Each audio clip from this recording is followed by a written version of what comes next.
Hello दोस्तों, welcome to my channel study for fun. और आज हम लोग सीपीयू शेड्यूलिंग के कुछ टर्मिनोलॉजीज़ को सीखेंगे।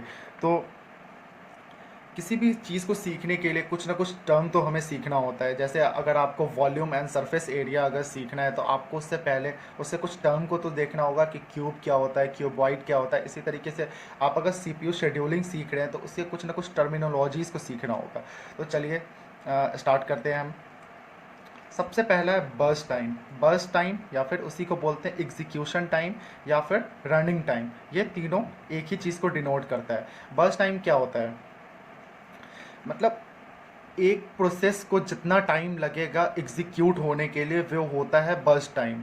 इसका मतलब हुआ एक प्रोसेस आ गई है, उसे रिसोर्सेज मिल गए हैं, रिसोर्सेज मिलने के बाद वो एग्जीक्यूट हो रही है और एग्जीक्यूट हो गई। तो इतने इंटरवल जितना इंटरवल ऑफ टाइम हुआ उसे हम लोग बोलेंगे बर्स्ट टाइम। क्या? जैसे मान ले ये इंटरवल ऑफ टाइम है, यहाँ पे उसकी एंट्री हुई। एंट्री मतलब उसको सीपीयू मिला, सीपीयू मिल चुका है इसको, सीपीयू मिला, उसके बाद यहाँ एग्ज़िट हो गई, उसके बाद यहाँ एग्ज़िट हो गई। तो ये जो इंटरवल ऑफ टाइम होगा ये हमारा कहलाएगा बर्स्ट टाइम या फिर एग्जीक्यूशन टाइम या फिर रनिंग टाइम। सिंपल है, सिंपल सी टर्मिनोलॉजीज़ है। फिर एक होता है वेटिंग टाइम। वेटिंग टाइम को बहुत से लोग गलत तरीके से समझते हैं कि जितने टाइम वो वेट करेगी वो होता है वेटिंग टाइम। नहीं, इसको आप ऐसे समझे, आपको कॉलेज जाना है तो आप सोचते तो पिछले दिन से ही, यानी आप पहले से ही सोचने लग जाते हैं कि हाँ भाई अभी मुझे सोना है, कल सुबह उठूँगा, फिर उसके बाद ऐसे से रेडी होना है, फिर कॉलेज जाना है। वेट तो आप तब से करते हैं, लेकिन वेटिंग टाइम कब कहलाता है? जब आप सुबह उठ जाते हैं, उठने के बाद आप हर चीज़ कर लेते हैं, ब्रेकफास्ट ये वो हर चीज़ कर लेते हैं, उसके बाद आप यूनिफॉर्म पहन के रेडी हो जाते हैं कि रेडी हो जाते हैं और वेट करते हैं कि जब इतना टाइम होगा उसके बाद मैं निकलूँगा, तब होता है वेटिंग टाइम। इसका मतलब अगर आप 9 बजे रेडी हो चुके हैं, आपने हाथ खड़ा कर लिया कि अब कोई काम नहीं है, तब आपको वेट करना होता है कि आपका पॉइंट ऑफ टाइम, जैसे 9:30 में आपको कॉलेज जाना है, तो ये जो टाइम आपका कहलाता है ये होता है वेटिंग टाइम। यानी आप हाथ खड़े हो गए कि हाँ भाई मैं रेडी हूँ, अब मुझे सीधा बस कॉलेज जाना है। तो इतने टाइम के लिए जब आप वेट कर रहे हैं अपना टाइम पूरा हो जाए तो वो होता है वेटिंग टाइम। तो ऐसे ही अगर एक प्रोसेस है वो रेडी स्टेट में आ चुका है, मतलब वो रेडी हो चुका है कि अब वो सिस्टम में एंटर कर चुका है, हाँ भाई मैं तैयार हूँ, मुझे सीपीयू दे दो तो मैं एग्जीक्यूट हो जाऊँगा। और उसके बाद से उसको सीपीयू मिलने तक जितना टाइम लगता है वो होता है उसका CPU time, sorry waiting time. That's called waiting time, उसे बोलते हैं हम लोग वेटिंग टाइम। अब अराइवल टाइम क्या होता है? नाम से ही क्लियर हो रहा है, अराइवल मतलब अराइविंग टाइम। जैसे ही एक प्रोसेस सिस्टम में अराइव करता है उसे बोलते हैं हम लोग अराइवल टाइम। सिंपल सा लॉजिक है, इसमें कोई सोचना नहीं। एग्जिट टाइम, एग्जिट टाइम क्या होता है?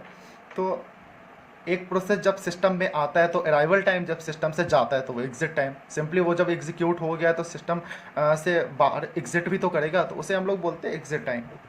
फिर हमारे पास है turn around time. Turn around time सुनने में थोड़ा मुश्किल है लेकिन ये है, होता बहुत ईजी है। टर्न अराउंड टाइम क्या है? टोटल एग्जीक्यूशन टाइम, मतलब टोटल टाइम कितना लगा एक प्रोसेस को एग्जीक्यूट होने में इंक्लूडिंग इट्स वेटिंग टाइम।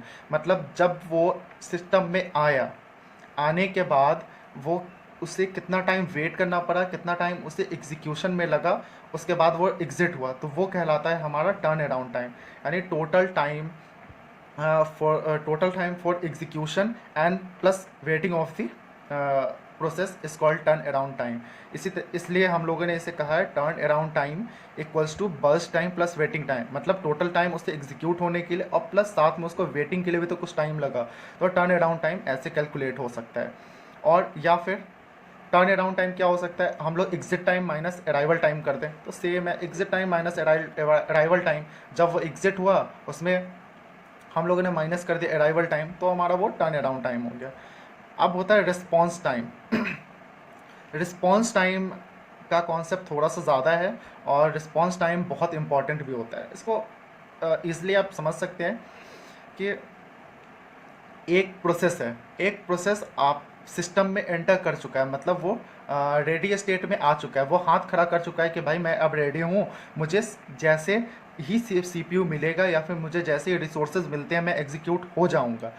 ठीक है, जैसे वो सिस्टम में आया उसको पहली बार सीपीयू मिलने में जो टाइम लगता है वो होता है उसका रिस्पॉन्स टाइम, मतलब वन टाइम, फर्स्ट टाइम एक प्रोसेस को जब जो वो रेडी हो चुका है उसको फर्स्ट टाइम सीपीयू मिलने में जो टाइम लगेगा वो कहलाएगा उसका रिस्पॉन्स टाइम। ये समझ गए। अब होता है थ्रूपुट। थ्रूपुट आपका क्या हुआ कि total number of process A system can execute in a period of time और इंटरवल ऑफ टाइम। मतलब एक इंटरवल में, जैसे मान लो 9 AM से 9:30 AM, 9 AM से 9:30 AM के बीच में एक सिस्टम जितना नंबर ऑफ प्रोसेसेस वो एग्जीक्यूट कर पाएगा उसे हम लोग बोलते हैं थ्रूपुट। है total number of processes it can execute between in certain amount of या सर्टेन इंटरवल ऑफ टाइम, उसे हम लोग बोलते हैं थ्रूपुट। और सीपीयू यूटिलाइजेशन होता है average fraction of time for which process और सीपीयू इज बिजी। मतलब वो टाइम जिसके लिए सीपीयू हमारा बिजी होता है, यानी सीपीयू को यूटिलाइज किया जाता है, वो हमारा कहलाता है सीपीयू यूटिलाइजेशन। ये 0 से 100% के बीच में वैरी करता है। मतलब या तो 100% उसका टाइम यूटिलाइज होता रहेगा या फिर कुछ 50% टाइम यूटिलाइज होगा। तो ये होता है बेसिकली सीपीयू यूटिलाइजेशन। ये सारे टर्मिनोलॉजीज थे, आई होप आपको समझ आया होगा। तो फिर मिलूँगा आपसे अगले वीडियो में। Thank you.